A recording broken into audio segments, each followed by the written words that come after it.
Hi, my name is Mark Cosgrove, and this is a Proactive Impulse. Let's talk about working from home.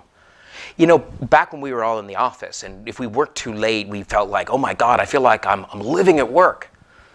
Well, that's the reality now. We are actually living at work, or maybe work is living at home, because our homes are our offices. And it can be overwhelming. So what do we do about it? How do we create it so that our work doesn't completely overtake our living space? Well, one thing we can do, if you're lucky enough to live in a large enough space where you can, then you should carve out a particular spot for work. And maybe you've got a spare room, or you've got a little den, or some kind of separate room you can use. Do that for sure. Set it up nice and comfortably.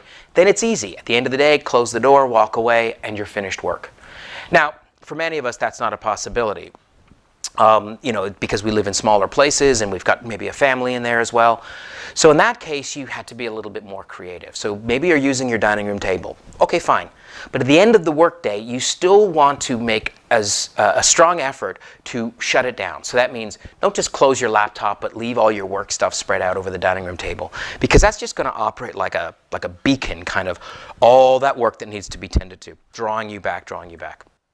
So don't. Close the laptop or shut it down and tidy up your books and papers and your notepad and whatever else you've got and put it away somewhere. Have a space where you can at least put it away so that your dining room table is now back to being a dining room table and you can use it for dinner.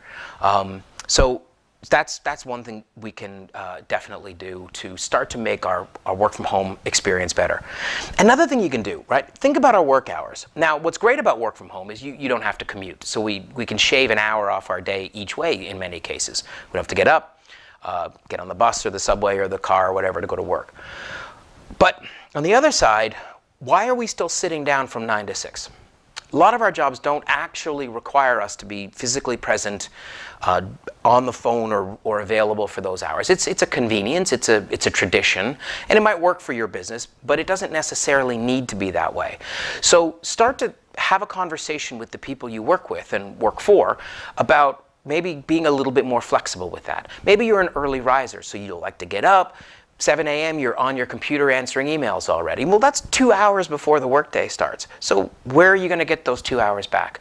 Maybe you like to go for, you know, a workout. Not that we can right now, but maybe you like to go for a workout around lunch. So you want to take a longer lunch break. Or you have kids, you want to tend to your kids and you know, get their lunches ready or see them after school or whatever it might be. So, you know, your day doesn't have to be 9 to 6. It can be kind of chunks of 2 or 3 hours here, 2 or 3 hours there, and so forth. And then let's really be realistic with each other here for a second. The vast majority of us are stuck on phone calls, especially if you're living in Asia like I am. We're stuck on phone calls with our colleagues in North America and Europe, and that never happens during our workday. So, you know, the reality is working from 9 to 6 and then being on an 8 o'clock call until 10 p.m., you know, first of all, that's a lot of extra work, and it makes for an incredibly long day. So I think most of our employers, and if you're an employer, I want you to listen to this, I think most of our employers will be, or should be, flexible about how they measure the quantity and quality of the work that we're producing. It isn't just being in front of your computer for 8 hours a day in this particular 8-hour block. Now, of course, there are jobs that require that, and that's not what I'm talking about. So these are a couple of things that we can do. And another thing that we can do to make working from home not seem like we're overwhelmed is remember, and I said this in a video on leading remotely, there's a lot of micro interactions that occur in the office space that help to create cohesion and bonding with our team and create friendships that don't happen because we're working from home.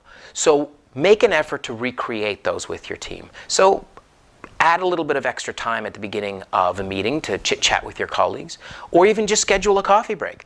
I mean, think about it. In the office, you know, you'd be going for a coffee or a tea break, and you'd call to your friend and say, hey, walk with me. I'm going down to Starbucks. Do the same, only virtually.